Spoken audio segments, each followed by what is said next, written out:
How many bodies did you pick up during the pandemic, do you think?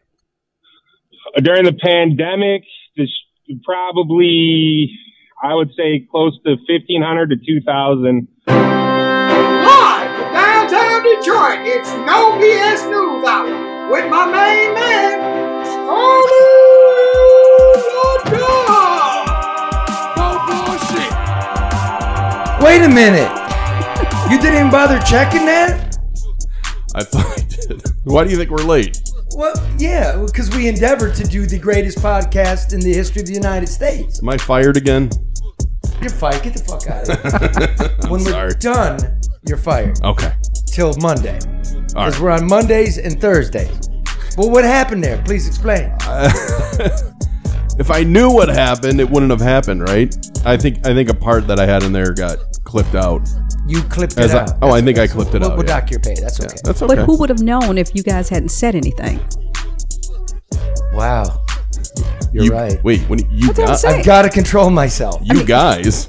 I didn't say anything. You're right. Yeah. Well, you know who that was? That was Matt Giadzio, who was a corpse collector through COVID, who I went out with because he let me, and I wanted to get a look into these nursing homes.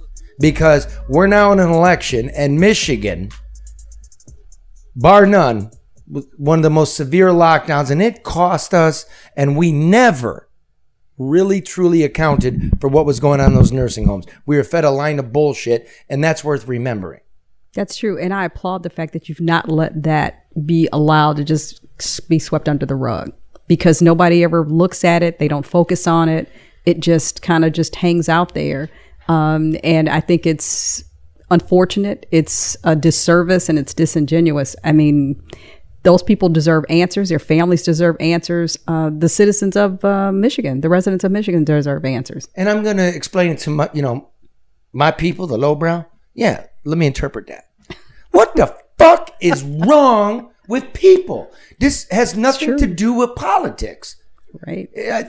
I gave up the parties a long time ago. I expect that the government be held to account.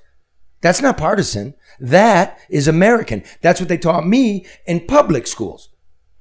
Absolutely. And everything's ruined because we'll get into that. But the election's 5 days out. Mm-hmm. And on this program, we're going to endeavor to span the country with our correspondents. We have Benny Manis in Philadelphia, Brian Kranz in Oaktown, and Red in aisle 5 at the dollar store on the east side over here, right? Because here's the deal. I'm driving into the program today, and I'm listening to Breathless NPR again. And they're saying that the biggest issue is democracy and disinformation. Democracy and disinformation. That is the right and the left wing medias trying to manipulate us when we all know that it's money, the economy, it's crime, it's our children, and then you can get into abortion and elections, but it's about everyday life. Do you agree or disagree? I do agree, and I was going to ask, when they say democracy and disinformation, what exactly does that mean? I don't know. But that's my point. What does that mean? What does that mean to a person who's trying to figure out how to fill up their gas tank? Or what does that mean to a person who lost family members during COVID, who were in the family members that were in nursing homes? What does that mean to a family member who's afraid to have their kid walk to school? I mean, what does that mean? Right. You know, and I just keep hearing like, got to cut red tape for business, and we got investments from Chinese corporations, and battery manufacturing. Bullshit. Distractions. Right. So here's what's weird. I'm listening to that breathless NPR. Here's what happened. I go to get gas, and I go to State Fair in Woodward. Really? To the Sunoco. You're brave. Where it's 50 cents less than where it is in my neighborhood, 1.5 miles away, because that's the serial killer gas station. Mm-hmm. That's the one where the Ferndale police dropped off the serial killer and the woman, and she disappeared, and they found her dead in the building, a block down. So I go to the serial killer gas station, and I don't want to be sitting in Woodward.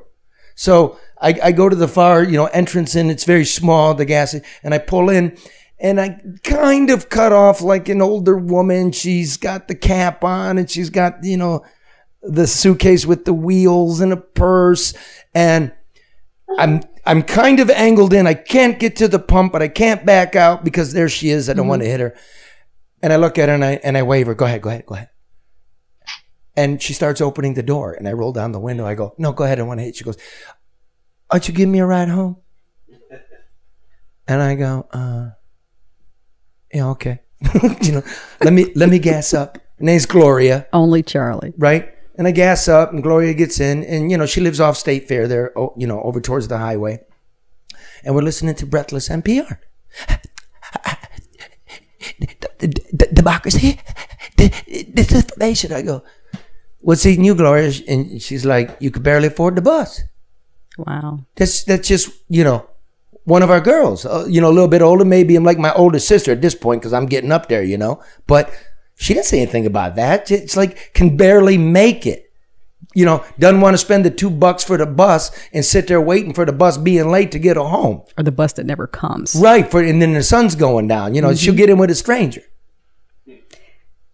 But let me just sidetrack, Charlie. That was amazing. I know that was amazing, but let me tell you why it's amazing. That's the one thing, I just had this conversation with somebody the other day, that sets you apart from other quote unquote journalists. Because you're not afraid to talk to people. You're not afraid. You know, Gloria's opening the door. No, but that wasn't you let her in. You know, thank you. For that. But it wasn't a journalist thing. It was like she's getting in the car. But Charlie, you can't tell the story about inflation. You can't tell a story about crime. You can't. That doesn't resonate with what you find in an interview without Gloria's input, because that's the application of all those things that you hear and read and research. That's the reality of it. It culminates right in her existence and in how she responded to you. She's getting in a car with a stranger because she can't afford the bus or she doesn't want to wait for the bus. That's how it emerges. And today, see, we've got a lot of correspondents here that live the real life. Benny is a former cop, right? Brian is a reporter in Oakland, and everybody knows Detroit Red. I would suggest to reporters that you live a life. Mm-hmm. And when you live a life, you can reflect what's going on in general society instead of bitching and whining that Elon Musk is going to charge you $8 for your bullshit blue tag. You know what Elon should do is don't charge for the blue tag. Everybody that got that blue check mark should take an IQ test and a physical fitness exam. And if you flunk them, you're the fuck out of here. You self-important weasels. Hey, I have a blue check. That's what I'm saying. You know what that's going to cost you? It's not going to cost $96 a year. You know what that is? Charlie. That's 2 cartons of cigarettes. If you have to pay for it, then it's not validation. It just becomes something that everybody has access to. It loses its value. It loses its meaning. It's going to be great. Charge everybody just to see who's so desperate to pay for it. The joke's on you. Nope, I'm going to Starbucks instead. Yeah, because that $96, you can get two double lattes the way this shit's going. Way to gouging us out. Okay, but look, let's get into the program. Let me get this death certificate here. Yep, let's see. That's Brenda. Good old Brenda. This is Clarence Orville Billett.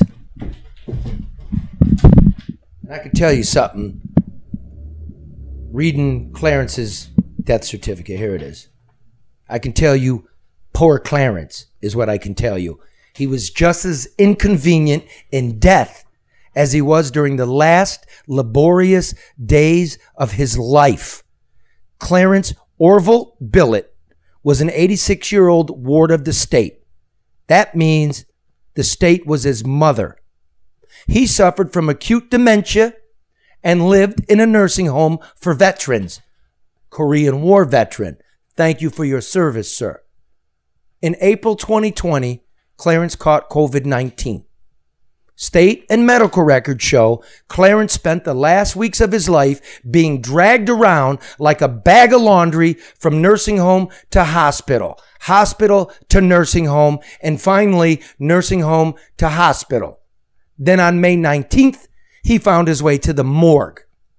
It was during Clarence's death ride that Governor Gretchen Whitmer issued her controversial nursing home decrees, which allowed hospitals to discharge COVID positive patients to nursing homes and other long-term care facilities where uninfected elders resided.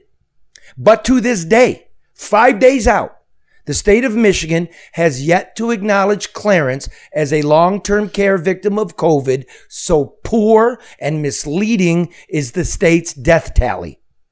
Whitmer followed that order with another order requiring all facilities to report the deaths of residents to the State Department of Health and Human Services. But the department never bothered to follow up. Many, maybe more than half of the facilities never reported. And of those that did, their numbers were at least 25% higher than the state's official tally we now know from that January report issued by the state's Auditor General. We also know from that report the state never, ever, never, not to this day, required the facilities to provide so much as a name or a date of death. His name was Clarence. Her name was Brenda. I've got dozens of these. Say their names. Because Clarence has never been mentioned, never acknowledged. He and thousands of other elderly people who died in the cold institutional shadows will be forgotten once the midterm elections pass us by. It's beyond appalling that Whitmer has never acknowledged the failures of her administration on the campaign trail or the fact that anybody from the media bothered to advocate for these elders. So you ask, I'm sure you are, why does it matter now, LeDuff? I'll tell you why. Because the effects of such incompetence on society have been monumental. Thousands of restaurants in Michigan closed. More than 94,000 jobs have been lost. That runaway inflation, it's rooted in trillions of unfunded dollars printed in the name of pandemic relief. Then there's the collapse in reading and arithmetic skills in our children who were unnecessarily kept home during the COVID culture wars. And you must now accept that because even the governor's running from it, trying to pretend it was only 3 months. I've got such a child. Brian's got children. Benny, he's sterile, but that's okay. Hey, it's okay, Ben. I got bunnies. And his bunnies. Listen. And my bunnies count. They vote. Benny! Remember, we shut down the world to protect the elderly. More than 75% of all COVID deaths in Michigan were of people 65 years and older, and we're left to guess where many of them lived. Whitmer has responded in the past with tired tropes. She had to make the tough decisions. Some of them I'd like to take back. But she's never said which ones specifically. But Whitmer had to know the commingling of the sick and healthy was disastrous because the rest of us did. We saw it with Cuomo's administration in New York when they tried to fob off nearly 4,000 nursing home deaths as hospital deaths. When he got caught out, Cuomo stopped the commingling. Just a few days later, Whitmer, who was copying Cuomo, doubled down on the practice even though Cuomo stopped it. And in the end, Cuomo was taken out by an investigation from the New York Attorney General, a fellow Democrat. In Michigan, our Attorney General, Dana Nessel, a Democrat, says there's nothing to see here, going so far, as you all remember, as to give the keynote address earlier this year to nursing home executives and lobbyists and telling them what a fabulous job they did. But there's more. The state legislature passed bipartisan legislation creating separate facilities for infected residents. Do you remember that? Whitmer vetoed it. So did her mafia in high heels up there in Lansing. I know who you are. You know who you are. I won't forget. I won't forget that after spending millions on field hospitals, Whitmer's health officials closed them a few weeks later, more concerned about who was going to pay for them than who needed to use them. And when they were closed just a few months later, the deaths exploded again. We had no place to put the old people, much less take their names down. Whitmer has claimed she never forced nursing homes to accept people infected with COVID-19. This is important because we go back and forth on the social media, and I respect all of you. I respect how you think. I respect how you vote. I respect how you want to live your life and how you raise your kids as long as you don't beat them half to death. I respect you. But you've been gaslit. You've been tricked, and that should anger you.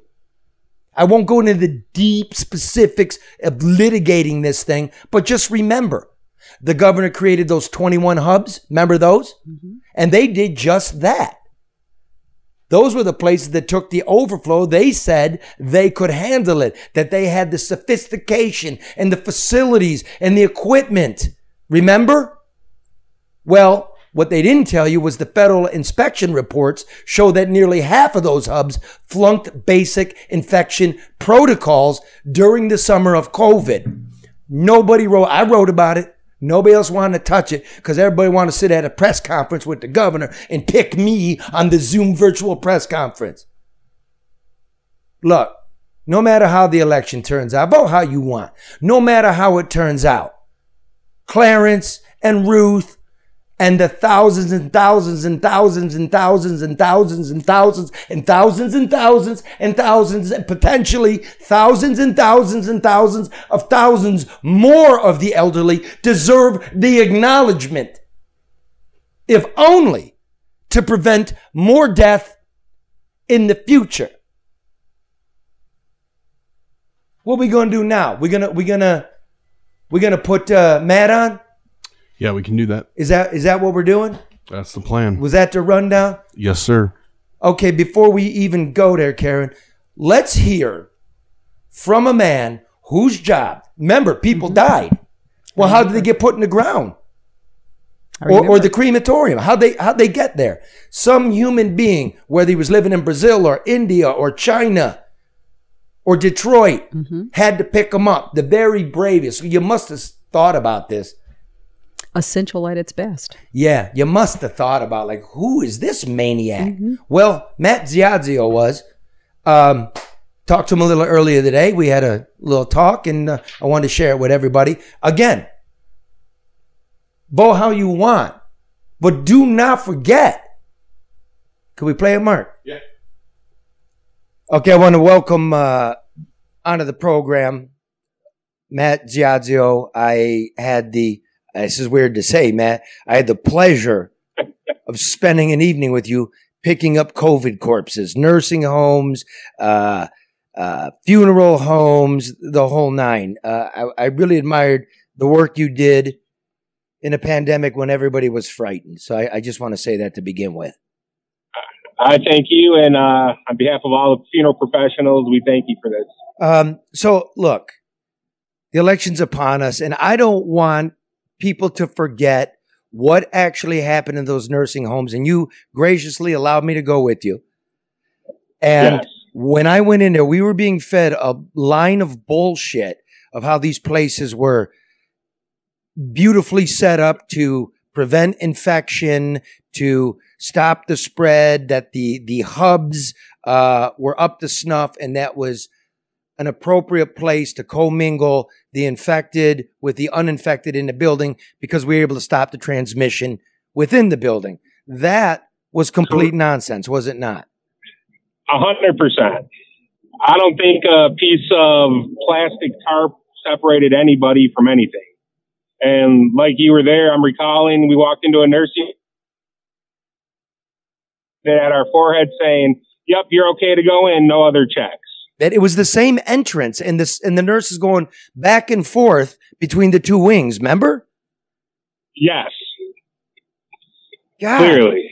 So, and hold on, let me get to this door. That's all they did.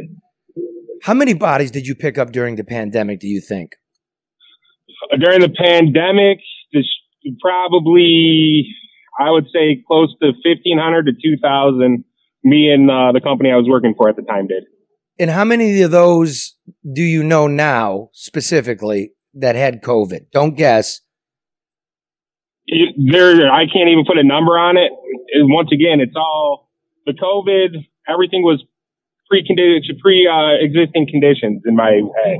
You know, it was one person said it, they had COVID. Then when you talk to the family, which they were only allowing 15 people in at a funeral home to say goodbye to their loved ones, because they wouldn't even allow them inside the nursing home to say goodbye so they could die alone.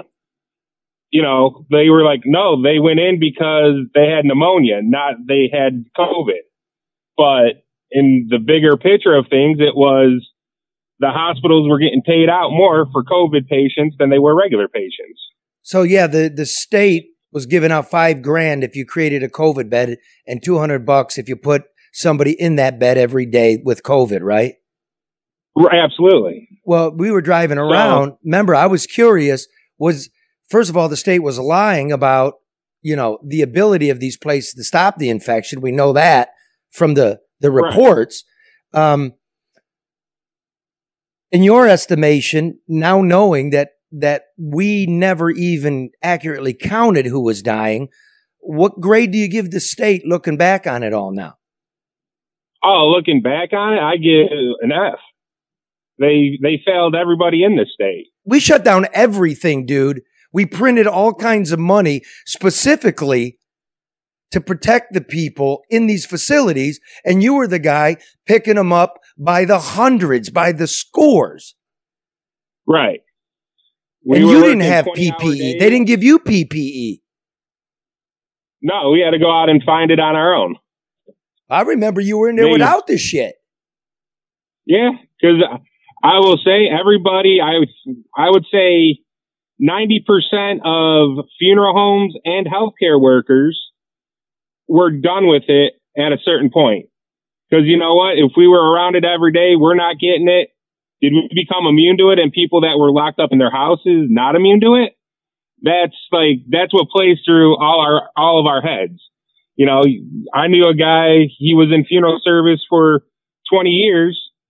COVID basically wiped him out because of all the stress. He basically got post PTSD from seeing so many bodies. And when you're going to a nursing home, picking up one guy after another at the same facility, but the guy was fine 2 days before they brought the guy with COVID back. Those bodies sat around for so long, and they were stacked up outside the crematorium. I remember you took me to the crematorium, and it was just stacked like 8 high, and they're getting them bodies off, and they were like squishy, and all of that bodily COVID fluid was blowing up all over these guys. Remember? Yes. Unheralded. Yeah, no, it was a rough one for a lot of people, you know, just dealing with the day in and day out stress of it. You know, there's a lot of people that in the funeral industry alone that look back are like, wow, we already did that many calls, or we did look what we did already. You know, because there was just so much. Everyone's doing their best, and you know, you got families coming in yelling at us because the nursing home wouldn't allow them to see their loved one when they're like, oh, they got a day to live, but you can't see them. When I was picking up bodies, the family standing outside of the room of their loved ones dying, and we're right there. Hey, so we can see them? We haven't seen them in a month because the nursing homes won't let us in to see our loved ones. Matt, who do you blame? I think that was a lot of things that was going wrong, what people were really dying from because they couldn't see their loved ones. What question is that? What do you mean? Who do you blame? Well, I just want to know where his anger lies. I mean, is it with the governor? Is it with? I mean, I'm just curious as to who you place blame on. Well, blame for what? For a disease, or for the response to the disease? There's clearly the response, or to the fact, Matt, that you know each and every one of those bodies you picked up, the state never even wrote their name down. Right, 100%. But you look on their death certificate through the state of Michigan, the first thing will be COVID, even though they had 20 years of heart failure, other different organ failures. But as long as they put COVID-19 on there, then they get money back from the feds too. No, that's not So it's the exactly whole true, bro. government- That's not true. Nobody got paid to handle a death patient. In fact, they were hiding the death patients. I got one here. His name is Clarence Billett. He was at the Veterans Home. You've been there. Clarence, it says right here, hypoxic respiratory failure. That means COVID. That's a COVID death. Right. They never counted him. Yeah. Because he didn't mean shit to anybody in death. He meant shit to everybody as long as he was suffering and wheezing and ping-ponging around because everybody got paid on him, but they didn't do anything to protect him or his roommate or Right. Brenda Or anybody. Rimson. And now it's election year and we're going to pretend it never happened. And do you notice, my brother, that nobody brought up the hell that you lived or the hell that these people went through or the piss poor government response? Have you noticed that? Oh, 100%. Does it drive you fucking nuts? 100%. It was, in my eyes, if you want to call it, Monday morning quarterback, why didn't they pull all the people out of the nursing homes that were fine? The hotel industry was shut down. Make a hotel a nursing home. Whatever happened to the field that was- hospitals? The what? I'm sorry? The field hospitals, TCF, the suburban collection. Remember all that? Yeah. Oh, yeah, that was, I will tell you, with all the bodies I've picked up, I never had to go there once to pick up a COVID body. That's because all total, they only serviced 42 people.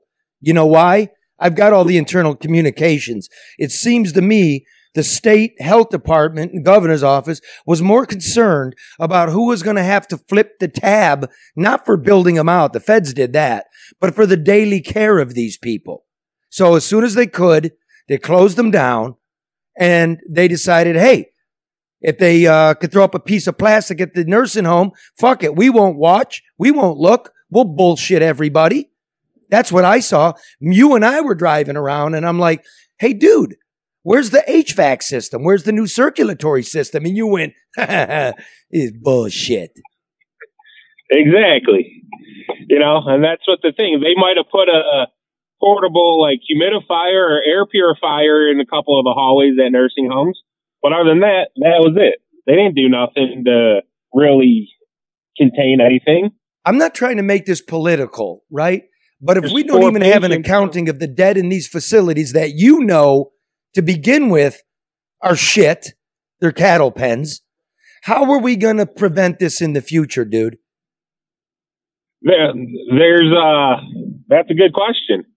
I don't think I have an answer to that. I was always counting on But- the government would give us the answer by now. Oh, that's whatever all the government wants us to believe too. Instead, we kept the kids home. We know who was dying. I went out and asked you. Oh, dude, remember that? Remember the guy we picked up and his toe was all curled up? I can't get over that toe. Because you took Right? you took the one- arms and I took the legs. Yep. And he was passed away right inside his front door. And my wife was pissed. Why? My wife was pissed because I Yeah, went out with I the remember. corpse collector in the middle of COVID. And I go, babes, I got to do the job. Good job. Yeah. Right? How you doing? Because I was worried about you. He smokes a lot of cigars, Mark. I And remember. At the end of the night, he's smoking a cigar and it falls on the floorboards of the van that we just were like walking around in a dead guy's apartment and in the nursing homes. And then it's all over his shoes and it drops on the floorboard and he puts it back in the ashtray. And I'm like, you going to smoke that? It's all right. Still smoking a lot of cigars. It's a plus thing.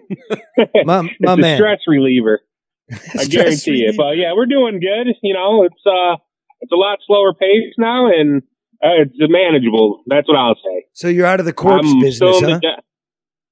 I'm out of the collecting it, but I'm still in the death care industry, and it's I still see the COVID numbers coming through us right now, and on the death certificates right now, I'd say probably 1 out of every 50 I see will have a COVID cause of death on it right now. Wow. All of a sudden, like, So, there's no COVID because it's an election year. How's the love life, bro? oh, I'm still looking for the misses. Just miss wrong. Still looking. Absolutely. Boy, your occupation really, really, is like honey to a fly, isn't it? Exactly. What you do for a living? That's what we're looking for. Death. Right. We just count our blessings every day. My man. All right. I know you got a death convention you got to get to. Thank you for the time. And really, thank you for your service through that whole thing, man. I appreciate it. And I appreciate everything that you do, calling out everybody's bullshit. My man. Thank you, sir. See you now. During that COVID, didn't it strike, the panic across the world, and you're like, whether it be Egypt or India or China or Brazil or the United States, somebody's got to pick these bodies up. Oh, I know.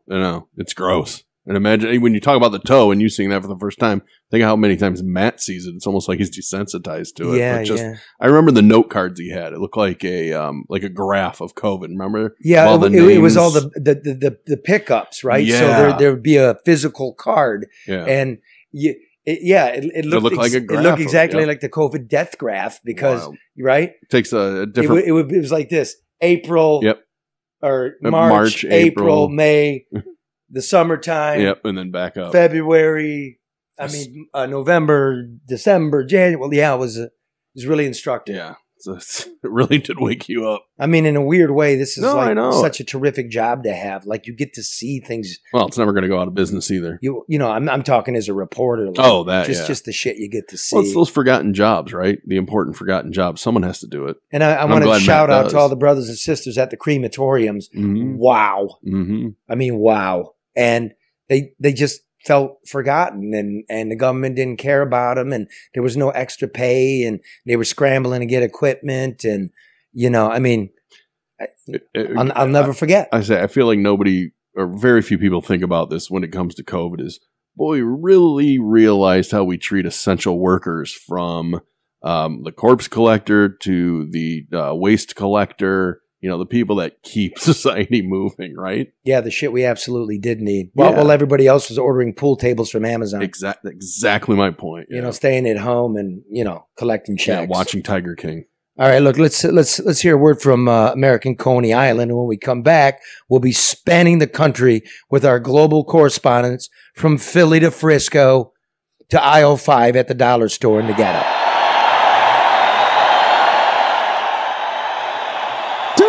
With everything, a side of cheese fries to go. Ready, set, go, Red, go. Detroit might not make it to the championships, but you can have a little bit of Detroit at your next championship party. American Coney Island. There's the new with tight end all for the Lions. Air mail special, That is right to your door. That includes Alaska and Hawaii. AmericanConeyIsland.com. The first, the best, and better than all the rest. And they can't fly either. Yeah, baby, I'm going to Vegas. They got a Coney store there too. Yeah.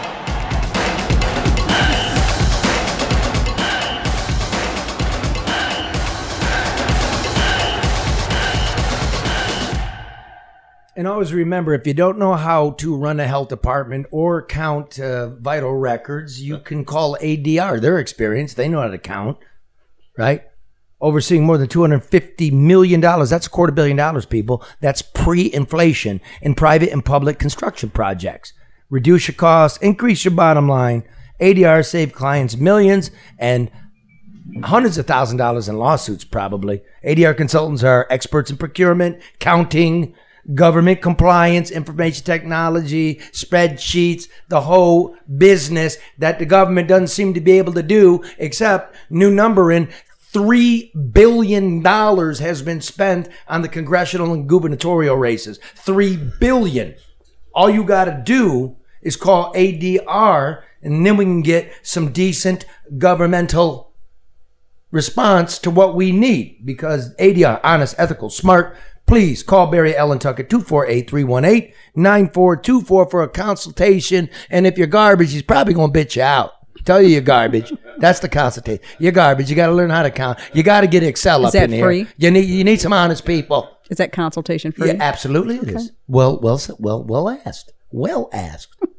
Get the job done right, on time, on budget. ADR Consultants, 248-318-9424. Fix the shit. That's all we're asking for.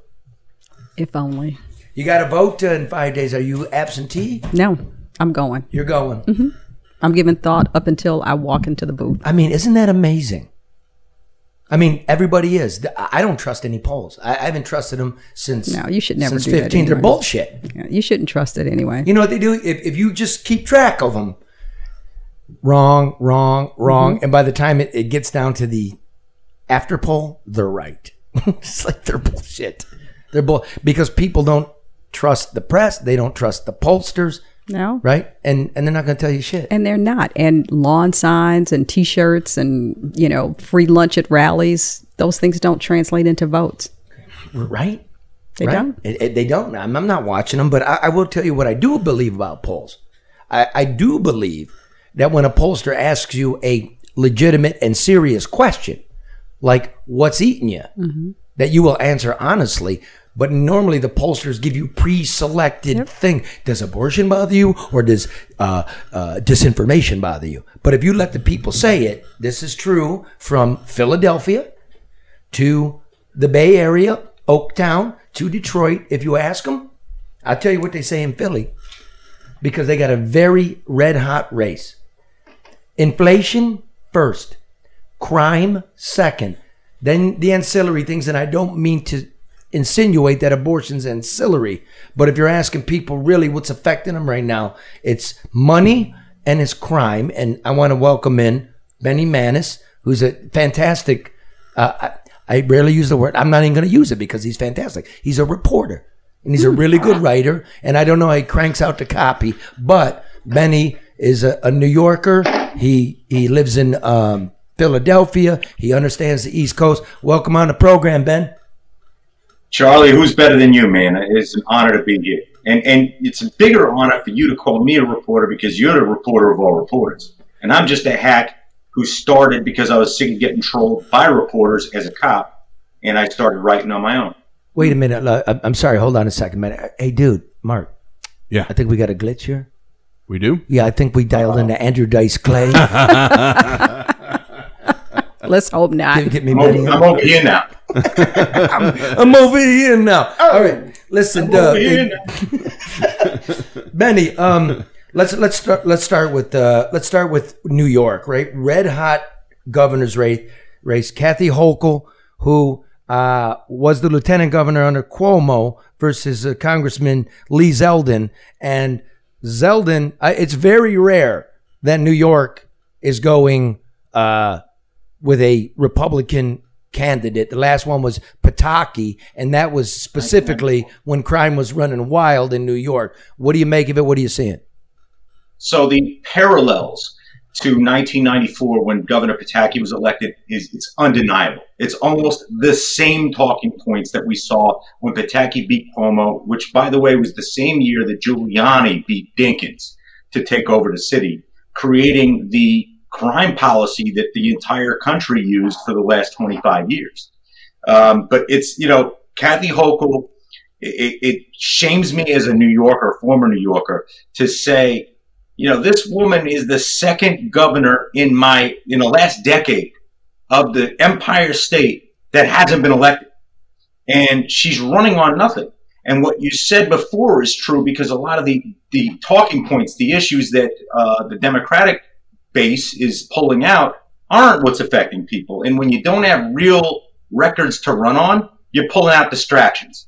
So Lee Zeldin, who A, was almost stabbed on the campaign trail, and B, had a drive-by shooting in his suburban Suffolk County home right out front since he's been running, is very in touch with the criminal situation in a state that has the largest law enforcement presence in the United States. Let me interrupt you there. So Zeldin, and I'm not advocating for either of them, because I believe Hochul, if I'm not mistaken, was the second lieutenant governor. Wasn't the first lieutenant governor taken out on corruption? So no, she's the She had a lieutenant governor running on her ticket, right? That was indicted and sent to jail.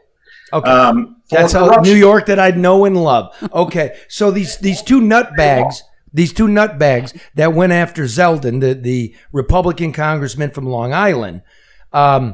One guy said, "You're done," and he's got brass knuckles with blades on him, and then somebody's taking pot shots outside of his house. Was this, in fact, a rabid hippie MAGA nudist living in a bus from Berkeley? So the guy at the campaign was a PTSD. He was a veteran. He really didn't have a political thing. He was on both sides of the aisle.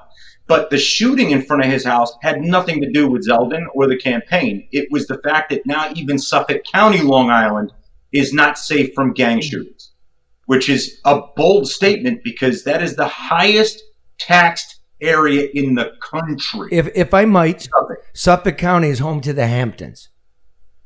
Yes. Suffolk County. Yeah, I mean, it's if huge. you know Long Island, like an hour. It's a gigantic cul-de-sac. It goes from New York. It's an island, and then you wrap around and you come back to New York. It's a cultural cul-de-sac. So when you're getting that kind of shit in Long Island, that really tells you something about the East Coast writ large. Now, let me go here. Yeah, I mean, Zeldin is not a radical. He's an East Coast Jewish Republican in New York, which means he's pro-choice and all that. So you really can't hang all that Trump stuff on him, even though he supported Donald Trump. What you can do is admit that, hey, guys, when a city that led the country in figuring things like crime out leads the nation in a return to crime. It doesn't lead the nation in crime. Philly does. We're getting there next. But, are we? Oh, yeah. Your name's not on this program. It doesn't say no bullshit news hour with Benny. It doesn't say that. Fine. You want to go to Nebraska? We go there. Let's do it. What the fuck's wrong with Nebraska, man? Where you think you're getting the fine hops for that fucking shit beer you're drinking? Nebraska. You wouldn't know nothing. Right? You wouldn't know nothing on the East Coast. You don't know nothing. You guys just talking. Talk. Listen, here's the thing. New York State, probably, to me, the two most beautiful states, you can't put Alaska in because that's tundra, is New York or California. Just physically beautiful. But New York is different than California because one place really makes it go, and that's New York City. Real quick, I'm assuming that if Manhattan goes 20% for a Republican, then the Republican wins it. And if it's 19%, it's a Democrat. Where do you handicap this thing right now? Well, you got to go to 5 boroughs. The city in and of Manhattan itself, is one of the 5 boroughs. Yeah, but Staten Island is deep red, and Queens is getting there because what they don't want to admit, even though Alexandria Ocasio-Cortez is the congressman there, the Latino vote in Queens and the Bronx, they ain't exactly playing that progressive tune. Can I throw this out there? Let me throw this out there because we're going to go to the West Coast. It's also very Asian. Flushing, right? Korean Bayside. and Chinese. Yes. Yeah. Bay Ridge, Brooklyn, and Bensonhurst, too, turning Chinese and pushing the Italians to Jersey. Pushing? Yeah. No. The Italians choose to go to New Jersey. This is the United States. It's true. They need that. What is the East Coast? You give them, Karen, you give them some. It's East Coast. It's just a whole nother animal there. Listen, it's politically correctness ain't a thing here. All right, okay, we'll deal with that next. Let's go. So listen, again, handicap it. What's Manhattan doing? Do you know? Manhattan 15 to 20%. The outer boroughs are 20 to 25%. I think it's that 15 to 20. Manhattan's going to decide it, and I think it's going to be the Upper West Side. I know what the Upper East Side is going to do. I want to make another point. The suburbs make up another 6 million voters. Okay. Did you hear about Sean Patrick Maloney? No, we're not doing that. No, just answer the question. I got to move on. I got to move on. Now you sound like a pollster, Charlie. I know. It's go on. Make the prediction. What's Manhattan going to do? Do it right now. 15 to 20%. Zeldin's up a point in a D plus 20 state. He takes this because in the East Coast, people answer pollsters if they're Republicans on a 4-to-1 less basis. They don't want to be pigeonholed with all these labels. Anything here before we get to Philly? No, okay. He's good. I'm learning. Let's move along, Holmes. a very big senatorial race could determine the balance. Could, maybe, I don't know. We don't really do the horse race here. But you've got Lieutenant Governor John Fetterman versus Dr. Mehmet Oz. Now, Fetterman had a stroke in May. He was up a good 5. The debates come out. The guy can't put a sentence together. Forget the polls. You live there. What are you sensing? And I don't want to hear from what you want. I want to hear what you're feeling as a reporter out there. What's going to happen there and why? Oz is taking this race. And that was actually something I couldn't say up until about a week ago. The fact is the tide has shifted, and it's shifted for all the right reasons, not merely because Fetterman had a stroke and on his debate stage proved to the world that the guy is worse off than Biden. He can't make a sentence, and it's scary. But, the truth about Fetterman's record is coming out, both personally and professionally as the lieutenant governor, and it's scaring the life out of people because, we just found out he got 2 really violent murderers out of jail here in Philly, and we got the record crime rate here. So we'll go like this real quick. Again, you're saying more than his physical incontinence, we're talking about crime and inflation, right?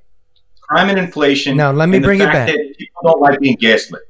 They don't. They know the guys that do. Look, they had a good blue-collar, blue-dog Democrat running against him, and they went with the progressive side. And then they spent, look, this is the fuck around and find out election, all right? Quickly. $19 million the Democrats spent on primaries to get the more Trumpy candidate in, and in this case it was Mehmet Oz. Mm-hmm. But they put a true dummy up against Mehmet Oz. The guy was bad before his stroke. So people are starting to realize it, and they don't want their pocketbook going to a guy. And by the way, he stuttered on the fracking question, and that is our biggest industry here. We have the only Eastern Seaboard port with a shale on it. Let's go. We could have been. Hey, I told you before the show. When you hear me go him and it, because we're not going fracking, bro. Just asked you. Philadelphia. These are the issues. That's 20,000 jobs. Come stay, lay, or pray in this state. I got it, but again, Philadelphia is the city. Now I know Philadelphia is not going to. Philadelphia is very blue, but there's a lot of suburbs around Philadelphia. And Philadelphia, correct me if I'm wrong, for the last 2 years has set murder records in the entire history of Philadelphia, which includes the crack era. Is this correct? We passed crack in 2020. We passed all time forever last year, and we're on track to beat that this year. We are the most violent big city in the country. And again, like Chicago, like San Francisco, sort of like they're trying to do in Detroit here. We don't hear a lot about it. Philadelphia, your district attorney, not ours specifically, but our governance, is trying to be lighter on crime. Violent felons are out, no cash bond, right? Karen, we've got murderers on the tether, right? Right. And I wanted to ask Benny, as a former cop, as a former police officer, give me your insight into the connection between those two and whether or not, what can or should you expect from a candidate to have an impact on that? You're a former police officer, so you're seeing crime now from a reporter perspective and a former law enforcement. Yeah, not from you, Benny, if I might, Karen, right? But here's, Benny, you're a citizen, you're a former cop, and you're a reporter. So not you specifically, but what from you those see. Perspectives, right. in those positions, yes. right? No, I got what Karen's asking. And the truth is, people often don't know the senator has really no play in the crime in a particular municipality. That's more the governor's race, which is also pretty bad. But in Philly, we have a Soros DA. We have pretty much the benchmark of all the Soros DAs in the United States, a guy named Larry Krasner. He's not hiding it. He's not light on crime. He's a former defense lawyer, and he wants everyone out. And 2 of the people he exonerated, he's made a big deal about all these exonerations. 2 of them have already been put back in, one for aggravated assault and the other for murder. So, we're at this place right now because go ahead. Okay, the correlation's undeniable. Undeniable. And he's being impeached. And he's being impeached. There's and we're going to get to Brian Kranz in Oakland, because the San Francisco DA was in the same mold, was was removed from office, right? So it's kind of birds of a feather. At the same time, this is my last question for you. I don't quite understand it, but has the Philadelphia Police Department been decertified? So they've lost their state accreditation. And By whom? State accreditation committee. So the Philadelphia Police Department, one of the largest police departments, facing the biggest murder total, which isn't even close to Detroit, by the way. Mm-hmm. Our murder per capita is way higher than Philly, which tells you something about us. You're telling me that the state took the accreditation of its largest police force away? Its two largest police forces, Philly and Pittsburgh, because they've adopted those woke laws where they're suspending traffic enforcement due to what they call equity. So that you can't do that. That's against the state vehicle code, and the state has acted accordingly and removed their accreditation. And are these district attorneys pushing for that? Krasner, et cetera? Yeah. Wow. So what we have is a complete failure in accountability, right? Okay. We got a police department run by, we call her woke Barbie. We got a mayor who doesn't use a bully pulpit. We got a DA who wants criminals out. We got an AG running for governor who's ignoring the corruption at the DA's office. Who's ahead in the polls? Is that nobody's looking at it? That's Mastriano and Shapiro, if I'm correct? Yeah, Mastriano and Shapiro. Shapiro's the Democrat, right? Mastriano's the Republican. Shapiro's the Democrat. And he's ahead in the polls. Am I correct? Wait, right? He's ahead in the polls. Way ahead. So Mastriano's getting decimated. So let's just remember, because you can tell where our former cop is. Great reporter, really good writer. You can tell where his heart is, but it's important to say that not everybody agrees with how Benny sees life. But what I'm seeing when you see Shapiro and then Krasner going through a impeachment, and when you're seeing Oz, that I see a balance, I see a middle, I see not a swing to the right, like we swung to the right, then we swung to the left, and I think we're trying to swing to a middle, Karen. Possibly, but what does that mean? Because I just saw somebody say the other day they didn't care if and I can't remember his name, if he communicated by sign language, that they were, adamantly against Oz. I mean, what does he bring to the table? We talk about candidates that are voted for because they're the lesser of the two evils. What does he actually bring other than not what? Who, Fetterman or Oz? Fetterman? Oz. Well, what does Oz bring to the table? Fetterman. So I'll tell you something that's interesting about that, Karen. Fetterman is getting a lot of people who just want the D vote. Mm-hmm. And that's really, nobody is sticking up for the way this guy has behaved or how he's carried himself medically. They just want the D vote. And that's scary because... no, it's not scary. So you don't get that. It's scary. No, it's not scary. What you can say, and many Democrats say it, he is a solid and consistent vote for the Democratic plank.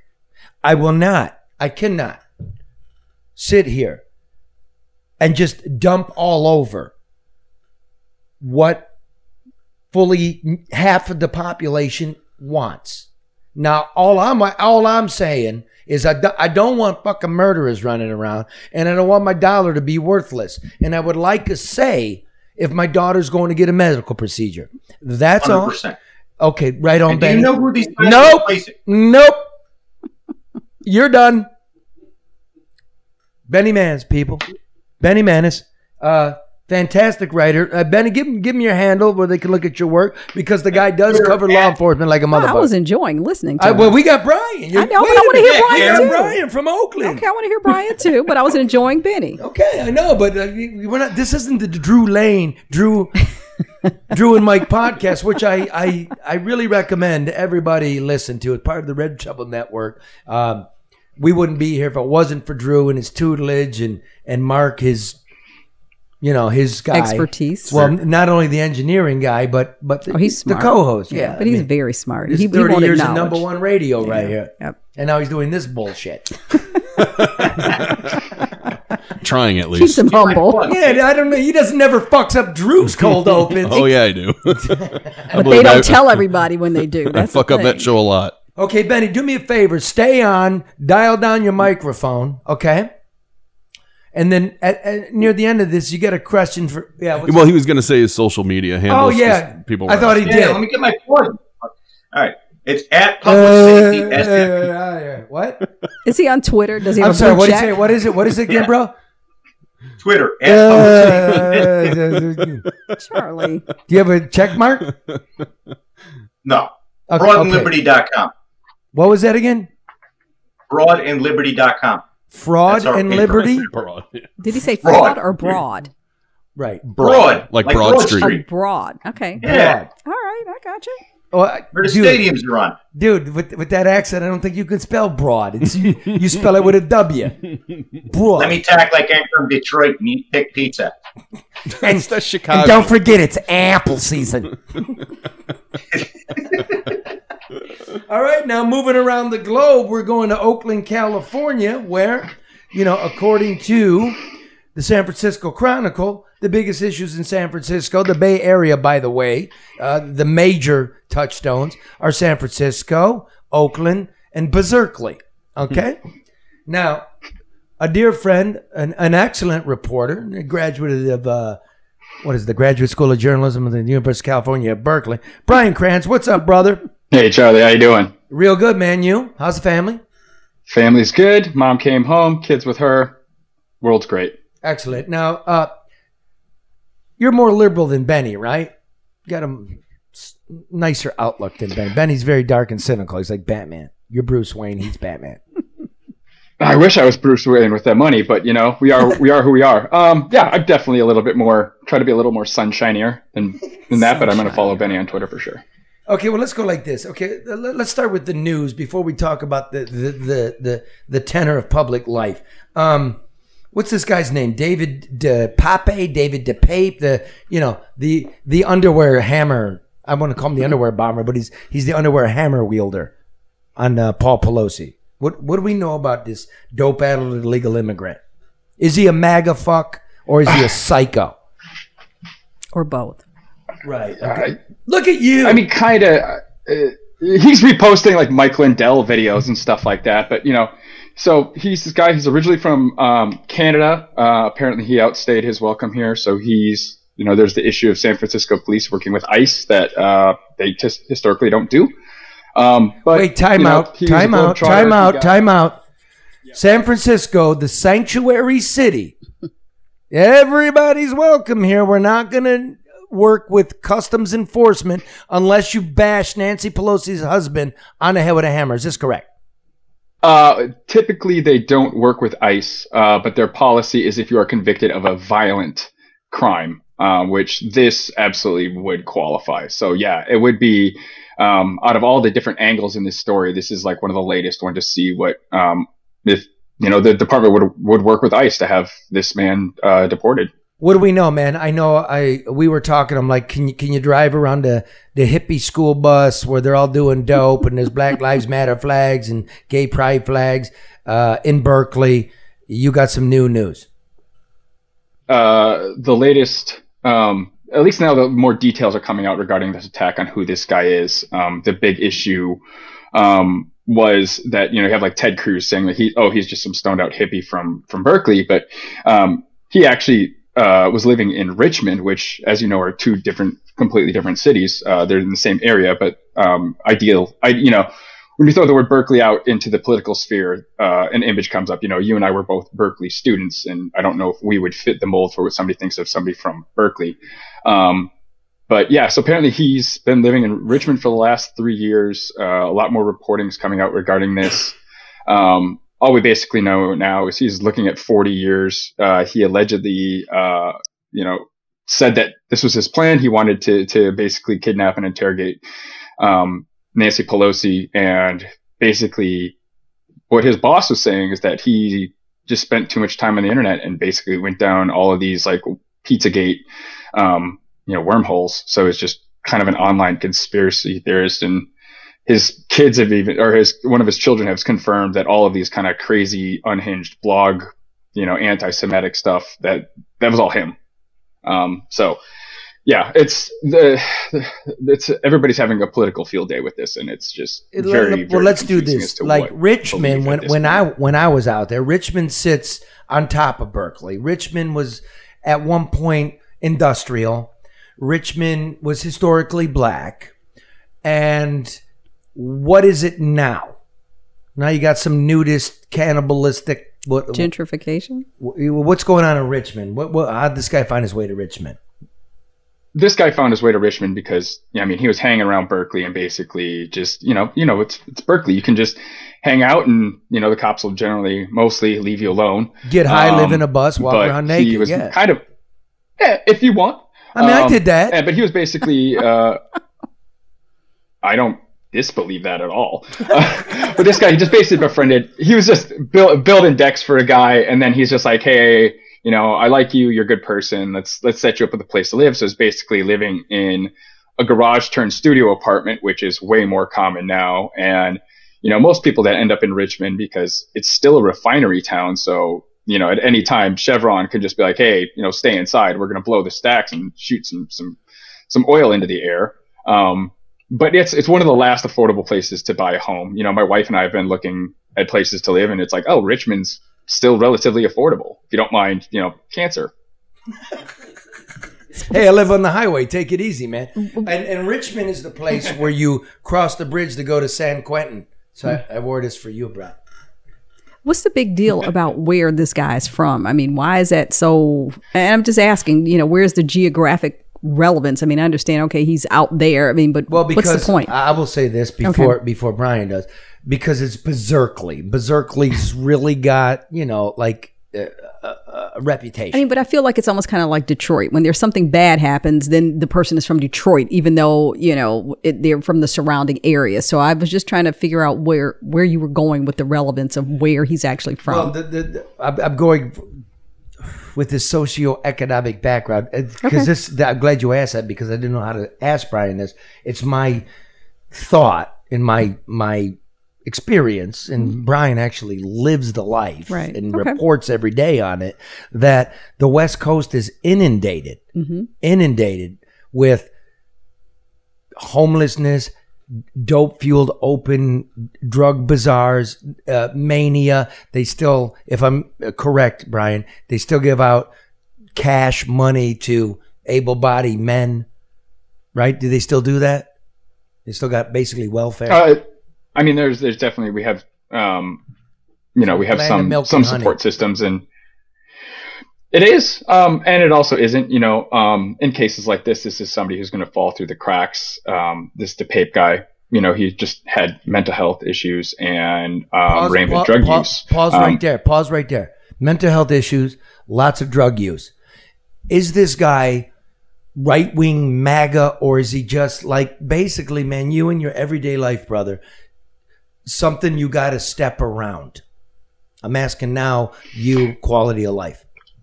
No, because I think, he had a roof over his head, which is already, that's a big thing that so many people out here don't have. That's insane. But that's insane. Just, I wanted, to take a step back and go into Berkeley. It is. It's that political thing where, because it's the University of Berkeley, I had it out here when I was still at the grad school, and they had like Ann Coulter was going to come to campus. Well, everybody expects that type of reaction. So we have people fly over all over the country. We're talking about the 3%ers, the Oath Keepers, the Proud Boys. They show up for a fight, and then people show up in Black Bloc Antifa, and there's a physical altercation. And that's the type of stuff where, I guess, some of the best comments I've ever heard about that is when these fringe right wingers go to, start trouble or whatever. We always ask, like, well, why don't you guys ever go to Oakland? Like, why don't you just go try to pick a fight in Oakland? And everyone knows that Oakland would handle this business a little bit differently comparative to Berkeley. But yeah, it's very much like, that's why like somebody like Ted Cruz is going to be, oh, he's a crazy nudist from Berkeley. Oh, well, that's because Berkeley's so liberal. And, before you know it, we're talking about critical race theory. So it's I hear you. It's kind of a nothing burger. If I could drop this on the people in my region, the Antifa and the Proud Boys is nothing new in Berkeley. Like back in the 60s, it was Abby Hoffman in the crowd marching, thinking they're going to go to Oakland and that's going to be our working class brothers. And the Hells Angels show up and they go to hug them, and Sonny Barger and the Hells Angels beat the fuck out of them. It's really famous, right, bro? And anybody? Oh yeah, I mean, Go ahead. I'm 2 blocks away from Hells Angels headquarters. They are my neighbors. You like it? You know, where is that? I used to get my parts for my motorcycle there. I remember Sonny Barger, he lost his shit, and he was like, "That's on the house can." Charlie. We're over in East Oakland, but it's also, you know, when it comes to how scary Antifa is, our local soccer team, the Oakland Roots, has an Antifa section. Like, it's just, hey, we're Antifa and we're here rooting for our home soccer team. They're here. I mean, I love it. We're not afraid of them. I love it. That's how USA, man. Isn't that how it should be? I mean, just because, again, we talked about democracy and misinformation, shouldn't they have a seat if they want to cheer the soccer team just because they may have a different political perspective? USA. I'm all about that. But now let's go like this. You got some very serious problems going on. Again, according to the San Francisco Chronicle, there quite a big sample, maybe about 2,000 people. The number one issue for people in San Francisco, across from Oakland and Berkeley, is homelessness, crime, and housing. The district attorney that believes in the no cash bail has been removed. 3 school board members have been removed for being a little too liberal and ridiculous during COVID. What's going on in San Francisco, my brother? It's being used as, you know, kind of a test at what can happen, you know, because the people that were removed from office, they were elected. Chesa Boudin, you know, was basically Larry, I think it's Larry Krasny, but just even more removed. They kept the looking Philadelphia at his parents guy. Members. Yeah, I've actually talked with him. He's a nice person. But Chesa Boudin was just too liberal for him, and they kept pointing towards the Tenderloin, you know, the area where there's open drug deals, there's lots of homelessness. And the people that think, you know, the only way to solve crime is to lock people up. And then you also had a police union that was kind of cherry picking the cases that they would put out as far as like, oh, if this person was still in jail, yada, yada, yada, yada. And even now that they're finding out with this new DA that's in office, Brooke Jenkins, they're finding out that now the cops are they're working more. You know, when it was Chesa was in office, they're like, you know, hey, why are we even going to go try to arrest this person if the DA is just going to let him out? So now that they have somebody who's going to keep people locked up, now they're coming forward. It's a relatively new story, and I'm not 100% familiar with it. So I encourage people to go actually look for that story rather than just take my word for it. But that's we're kind of just seeing how things are shifting towards. It's the highly political nature of it. And where can people find your work? I create a podcast for the Vallejo Sun. Vallejo is another city. It's it's by Richmond. It's by Berkeley. It's one of the most diverse cities in America, and it has just as many problems as everywhere else. Otherwise, I sometimes write for a local news site called the Oakland Side. And by the way, it's a great place to live. It is. The Bay Area is like just one of the greatest places. There's a lot of bullshit going on right now. That's everywhere, and Charlie. Yeah, and we're trying to work it out. But when I left Oakland, I cried. I did. I cried. I didn't want to leave. It's lovely, and everything in this country is worth fighting for. And if you can find a way to fight without being physical or belligerent, if you can just be what we said we're going to be, which is, I'm capable of fighting you, I'm capable of debating you, and I will be calm and respect my fellow citizen. Mm-hmm. That's the message I got out of living over there, brother. And I'm glad you're there, and I do love you, and I respect you immensely, and I respect Benny, and I respect you. And I'm not gonna lose that. I refuse to be moved by a commercial. I refuse. You shouldn't be. Brian, are you on Twitter at all? Yes, I am. I'm Citizen Crans. It's CITZENKRANS. Do you have a blue check? What if I spelled citizen right? I don't think I did.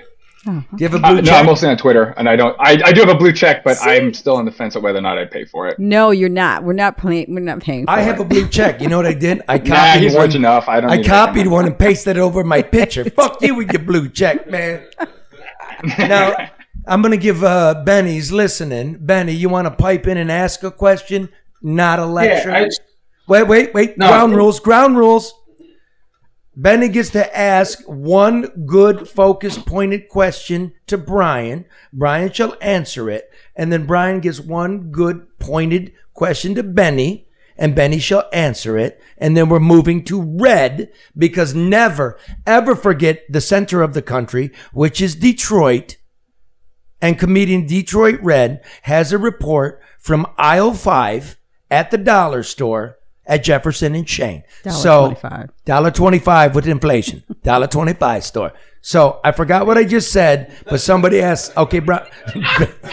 Benny's going to ask a question of Give Brian. me that whiskey over there. Benny's going to ask Brian a question. Can I get it? Can you hand me that whiskey over there? Brian's covering the very, very left side of the country, both in politics and in location.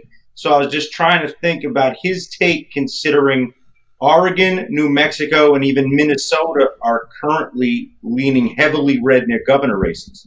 And that would be big flips and unprecedented for definitely Oregon for like 45 years. So do you have anything on that, Brian? As someone who went to college in Minnesota, I'm not really surprised. When it comes to red state, blue state, we have to always remember that, land doesn't vote. And it was also coming from one of the California's the most populous state in the country. But I don't think, everything we do would work out for the rest of the country. And somebody who grew up in Wisconsin, which is another state, my family is red, yet I came out blue. And I just think a lot of people, we're not all set on the same political parties. I don't know how we came to these two parties where, if you believe, whatever pro-life is, whether that becomes gun or abortion, I guess. So I've never understood how it worked. I don't consider myself, I only registered for a Democrat so I could, vote for Bernie. But other than that, no, I'm not surprised. I'm really not surprised. That's the same with my friend Bernie over there. That's exactly what he did. Now, I just threw that break in there because it is your turn, Brian, now to ask Benny a question about the right coast, the East Coast. As someone who's never lived on the East Coast and has only visited, why are you guys always in such a damn hurry? Got shit to do. But we ain't got to be slow dope, man. We got to make our deadlines. We all got 2-3 jobs like a bunch of Jamaicans, and we got to get to it, baby. Now, okay, I'm gonna interrupt there, Brian. As the left coast guy, I spent better part of a decade on the East Coast. Ask me how I'm doing. How you doing, Charlie? What are you, my fucking doctor? There you go, baby. Huh? Forget about it. Okay, gentlemen, hang in there. Mute your microphones. I'm hoping that we got Baby Jesus and Detroit Red reporting from Hippie Jesus. Bernie called him Baby. He's got all kinds of names. There we go. We got comedian Detroit Red reporting from the heart of Detroit City. Red, what do we got, man? What's the temperature in the dollar store? Dead. Inflation has killed the dollar store because ain't shit in here barely $1 no more. Show me, what do we got on the shelves there, bro? What do we got? Well, we're in aisle 5 here, and we found some interesting things. First, I think, I hate to say this, but I think I found where Lafayette gets their chili from. $1. It's one of the only things that's still $1 in the dollar store. Come on down now. Inflation has hit the dollar store bad. Remember back in the day you could get a pack of ramen noodles? Where's the ramen noodles at? Ramen noodles. Ramen, they so damn high now, who cares? You shouldn't eat them anyway. Used to be they're so expensive now. Like, you can't even bother. You don't got no time to round off your lips to ramen. It's like ramen. Fuck it. I ain't got no time to pronounce it right. Well, actually, as I'm looking at this, We don't even care. 45 cents for one pack now. That used to be 2 packs. You could survive 2 days off of it. Now with inflation, this is 1 day's worth of eating here. One meal, 45 cents. That's news you can use. Nothing in here is really $1. Now, the candy aisle, we went down the candy aisle, which, was cool. A lot of that is still $1, but there's no substance there. Anything else, you're paying over $1.50. So inflation has killed the dollar store. We've seen a few people in here. I remember at the first of the month, the dollar store would be crowded like a Christmas line to sit on Santa's lap. This son of a bitch is like a ghost town. I also noticed, Red, that the shelves are kind of bare. I never noticed the dollar store's shelves being bare. What I believe is happening is demand and everything ain't $1 no more. So can't carry a store full of stuff that people can't afford to purchase. It's kind of tight. I ended up coming to the dollar store to start grocery shopping because if food keeps going up the way it is, this is where I will be doing all my grocery shopping at. See, forgive me for being privileged, but I didn't know people actually shopped at the dollar store. I thought like you would get like, Halloween decorations, maybe some. It's very suburban of you, Charlie. So, some bunion medicine. But there are people that shop. The dollar store is always good to run and get like things that you just. Where'd you hear that? Things. What do you mean? I mean, where'd you hear that? You've never been in a dollar store in your life. I love the dollar store. Do I look like the kind But of I'm going to tell you this though. I love the dollar store. The dollar store that Red is in now is not a very good dollar store. Well, the better dollar store for dollar store stuff is the one down on Joseph Campo in Jefferson next to. Wait a minute! Breaking news! Breaking news! So let me wait. Hold on a minute. We have breaking news, Red. Red, hold on. Hold the thought. Hold the thought, Red. Breaking news. Where's this said Shangri-La of dollar stores, Karen? I wouldn't call it that, but it's a better dollar store. I mean, if you need where is it? Where is it? It's on Joseph Campo and East Jefferson. Breaking news. That's Joseph Campo and East Jefferson. Get on down there. Get on down there. Joseph Campo and East Jefferson, which is just down the way from where Red is. It's west of where Red is. Hey, man, it ain't nothing but a $2 bus ride, and you get a transfer. No charge. Another breaking news. We actually stopped at that dollar store first, but because things were $1.29, somebody broke in to steal all the shit, so it's closed right now. Really? Wow. Okay, I didn't know that. Again, the inflation. Even our reporter won't go into that dollar store, and I bet somebody got hit on the head with a hammer out over there, man. What was it? Campo? No, I don't. It looks like it was a smash and grab, which I don't understand. Store? What the hell? At the dollar store, I don't understand why you would. You know what they did? They smashed my skull and grabbed my underpants. No, that's Charlie. I mean, we're laughing about it, but that's where people are right now. Where you're smashing and grabbing in a dollar store, people are doing what they have to do to survive. I mean, so we're making a joke about it, but that's a reality. Except for where Red's at, because nobody's there, and there's no fucking soup on the shelf. That's not a good dollar store. Then on top of this, you don't come out to the east side dollar stores after the sun go down if you're smart. Like this is true. Me and Zach are not. And never get your gas at night. And especially on State Fair in Woodward. Right, Red? Never get your gas at night. No. Okay, Red. For real, gas up before daylight. Daytime, nighttime. Shit, you know what the hell I'm saying. Yeah. Well, dude, we got a guy on the line from Philly, and we got a guy on the line from Oakland. You want to compare notes with these dudes? Do they have dollar stores out there? Red's the reporter, not me. They don't sound like. Do you guys have dollar stores? They don't look like they go to dollar stores.